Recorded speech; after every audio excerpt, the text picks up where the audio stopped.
borderline personality disorder. So I have to apologize a little bit for my lighting situation. I'm in a really dark, dank basement and there's no lighting.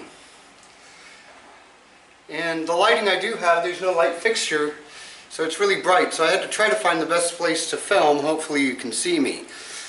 I'm going to try to get some more lights. Alrighty, so I said I would... Oh, I've got my coffee, by the way, because I don't know what to do with my hands. I can't smoke down here.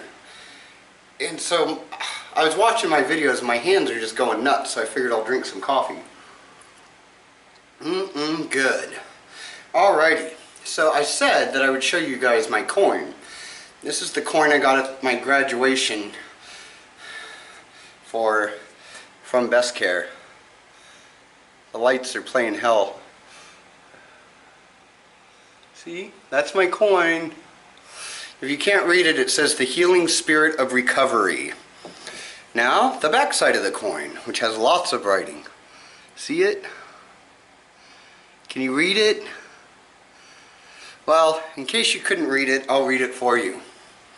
It says, Great Spirit, whose voice I hear in the wind, whose breath gives life to the world, hear me. I come to you as one of your many children. I am small and weak. I need your strength and wisdom. May I walk in beauty. So, and it's a heavy coin. It's like you couldn't break it. I want to put a hole in it and then I'll wear it as a necklace. Alright, that'd be good. I was trying to come up with a topic for this video.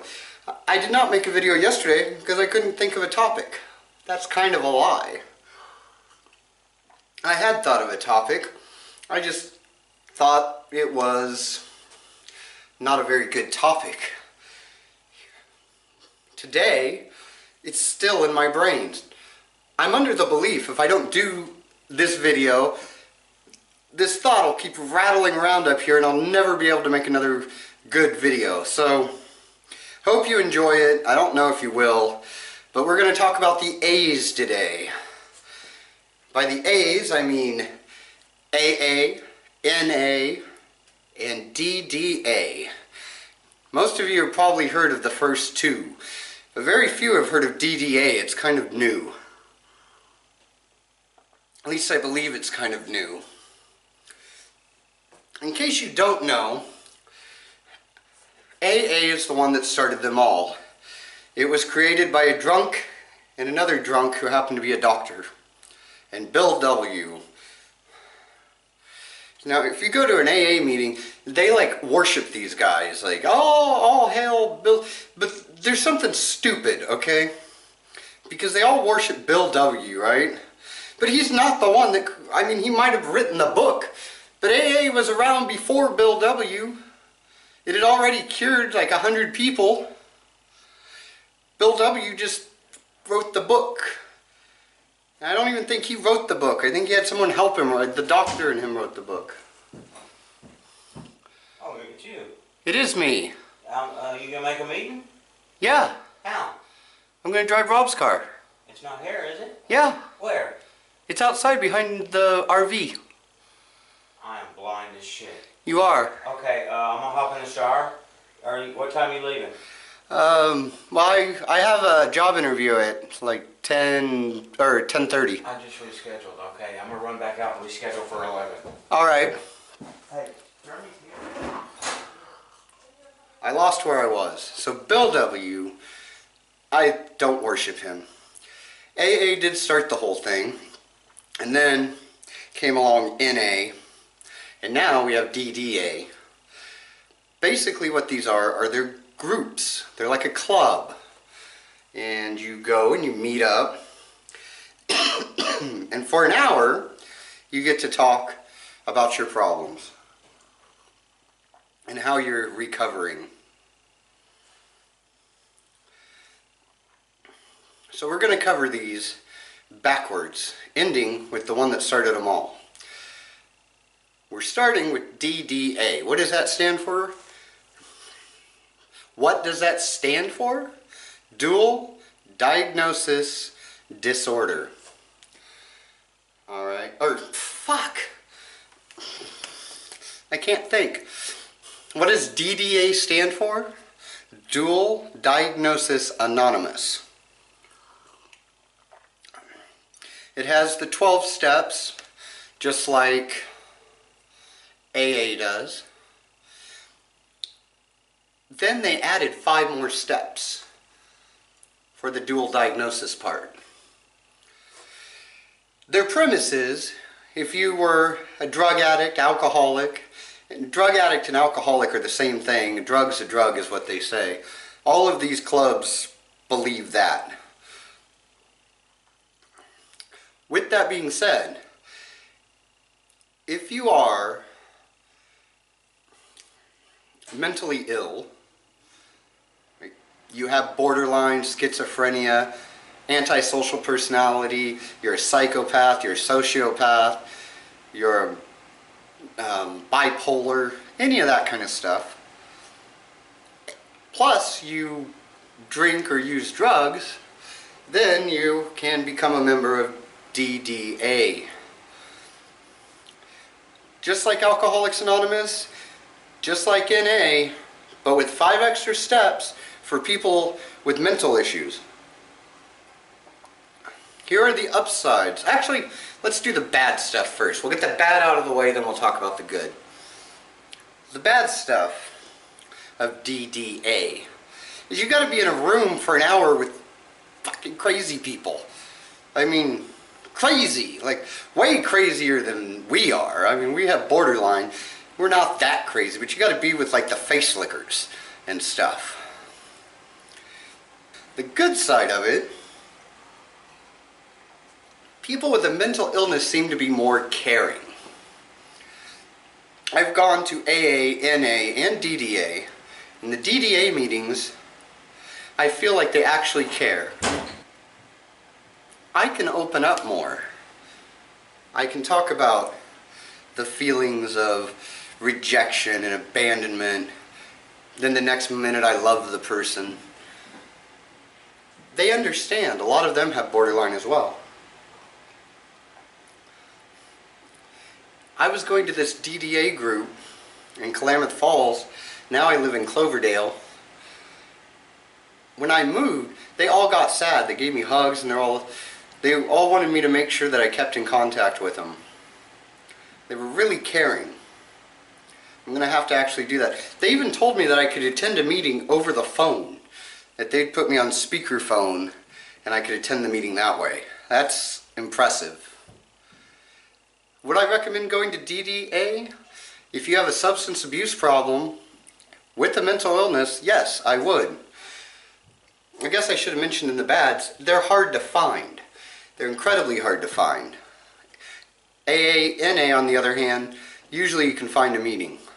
DDA, it's a little trickier, but if you find a meeting, I definitely recommend going. Let's move on to NA. What does NA stand for? Narcotics Anonymous. This is a fellowship of men and women who are trying to get over their addiction to everything but alcohol, it seems like.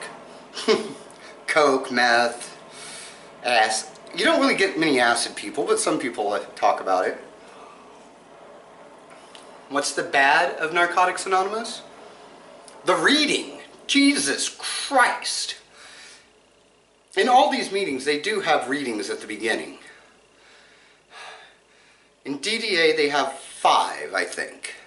But they're really short. So it goes by really fast. Your meeting gets started about 5 minutes after. AA has 3 readings that are longer, still take about 5 minutes of the meeting. About 5 minutes in, you can get going. NA has 10 readings. I might be wrong about that figure, but it feels like 10. It's a lot more than the others. And they're all long and drag on and on and on. You'll be 10-15 minutes into the meeting before the meeting even starts because of the readings. So then you have 45 minutes of an actual meeting, 15 minutes of total boring shit that makes you want to leave. I usually attend these meetings about 15 minutes late. That way I don't have to hear all that crap. Another bad thing is they don't want you to say that you're an alcoholic for some reason. If you're an alcoholic going to an NA meeting because you can't find an Alcoholics Anonymous meeting, well, they get all butthurt if you say you're an alcoholic. Our word is the best word, is what they say. Addiction. To confuse alcohol as being separate from meth is wrong. They're different, buddy. Calm down, NA trooper. They want you to say clean instead of sober. Does it really fucking matter? Does it? You're there trying to get help.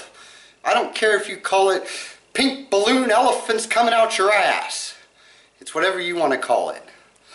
Also, God is brought up in all of these meetings, but for some reason, NA is the only place you'll find that someone will want to have God be a doorknob.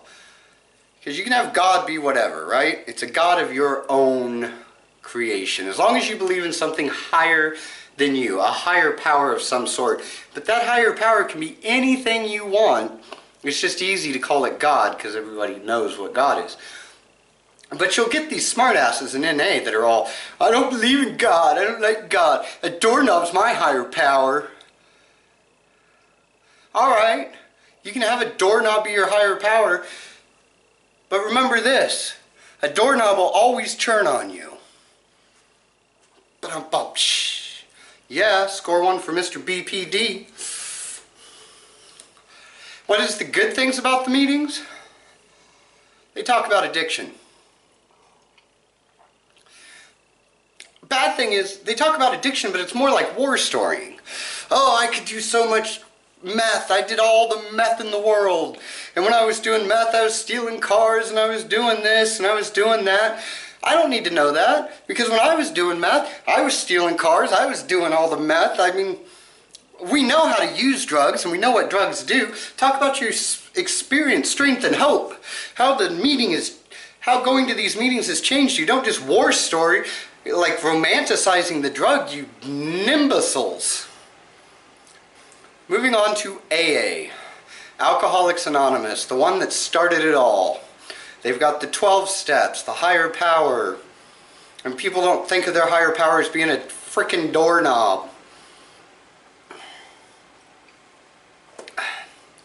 What I've found about AA meetings is they don't care if you say you're an addict or an alcoholic or even a combination of the two, an addict-alcoholic. They accept that. They don't care if you say you're clean or you're sober. It doesn't matter. The only thing that matters is that you are trying to work through your drug addiction, whatever it may be. They're called Alcoholics Anonymous. Most of the people there talk about alcohol, but you can talk about anything. Because alcohol usually goes with something else. You're usually doing coke or meth or something else when you're drinking, and they accept that. Lots of times I hear about people talking about other drugs.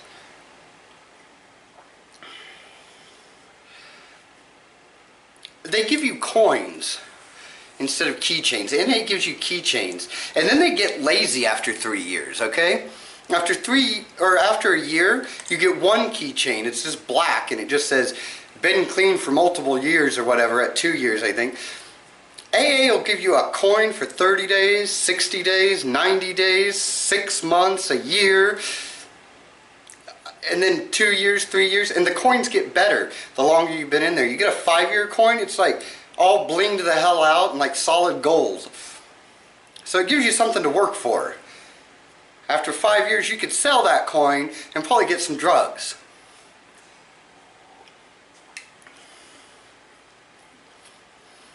Also, people from AA will give you rides to meetings, they'll help you get jobs, they'll hook you up with cars. People in NA don't do that, they just war story then go home.